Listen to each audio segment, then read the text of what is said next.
Chairman P T I اور سابق وزیر اعظم عمران خان نے اظہر مشوانی کی گمشدگی کے خلاف ملک گیر احتجاج کی کال دے دی۔ عمران خان نے اپنے سوشل میڈیا اکاؤنٹ پر عوام سے درخواست کی کہ ہمارے تمام لوگ نکلیں اور اس پرامن احتجاج میں شامل ہوں۔ انہوں نے کہا کہ انسانی حقوق کی بڑی پیمانے پر دھجیاں اڑائی جا رہی ہیں اور ہر کوئی جانتا ہے کہ تحریک انصاف کے خلاف فسطانیت کی اس لہر کے پیچھے کون ہے۔ عمران خان کا کہنا ہے کہ ہم اس فسطانیت کے خلاف کھڑے ہوں گے، آخری گیند تک مقابلہ کریں گے۔ عمران خان نے واضح کیا کہ ہم انہیں کسی صورت بھی تسلیم نہیں کریں گے۔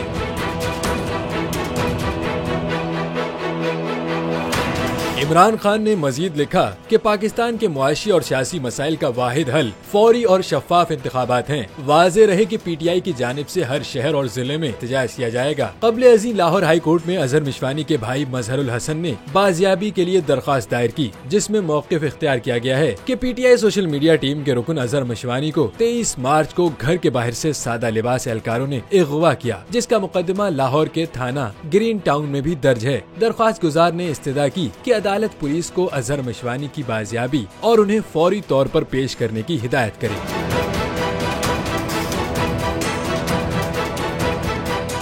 تو نظر آ رہا ہے سامنے لکھا ہوا ظلم مٹنے کے لیے دو چیزوں سے مٹے گا بھائی۔ ایک عدل کی کرسی پہ جو لوگ بیٹھتے ہیں نا، وہ عدل کے حساب سے فیصلے کرنے لگے، دوسرا قوم نکل کھڑی ہو ظلم کے خلاف، تو ظلم ختم ہو جائے گا۔ یا ان دونوں میں سے کوئی ایک چیز ہو جائے یا دونوں ہو جائے۔ اگر 420 کا مقدمہ تھا، اس وقت عدلیہ میں جو لوگ بیٹھے ہوئے کیس دیکھ رہے تھے وہ پوچھتے نا یار چیٹ ہوا کون ہے؟ جب ان کو دکھتا کوئی چیٹ نہیں ہوا، کیس ختم کر دیتے۔ تو ظالم ظلم کر ہی نہیں پاتا۔ 9 ججز نے نوٹ بیفور کیا میرے کیس کو، یار 1.5 سال چلا، شخصی ضمانت کا کیس، سیم کیس اسلام آباد میں کر دیا۔ ایک ہی الزام پہ 2 کیس ہو نہیں سکتے بھائی۔ مطلب 60 دن کا وقت ہوتا ہے، 102 دن کے بعد میں جیت گیا، کیس بری ہو گیا، 102 دن کے بعد اپیل فائل کی، ایکسپٹ کر لی۔ نہیں کرتے نا ایکسپٹ، ختم ہو جاتا نا ظلم یار۔ بھری عدالت میں مجھے بری کر دیا، پھر پتہ نہیں کیا ہوا 2.5 گھنٹے بعد کا نوٹ بیفور، میں نہیں سنتا یہ کیس۔ کھڑے رہتے اپنے فیصلے، مٹ جاتا ظلم۔ اللہ تعالیٰ نے بٹھایا اس کرسی، ان کرسیوں پہ ان کو یار، یہ اللہ تعالیٰ کی طرف سے فیصلے کرتے ہیں۔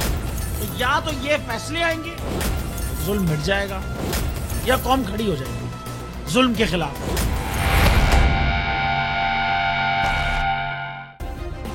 سبسکرائب کریں اور بیل دبائیں تاکہ کوئی خبر رہ نہ جائے۔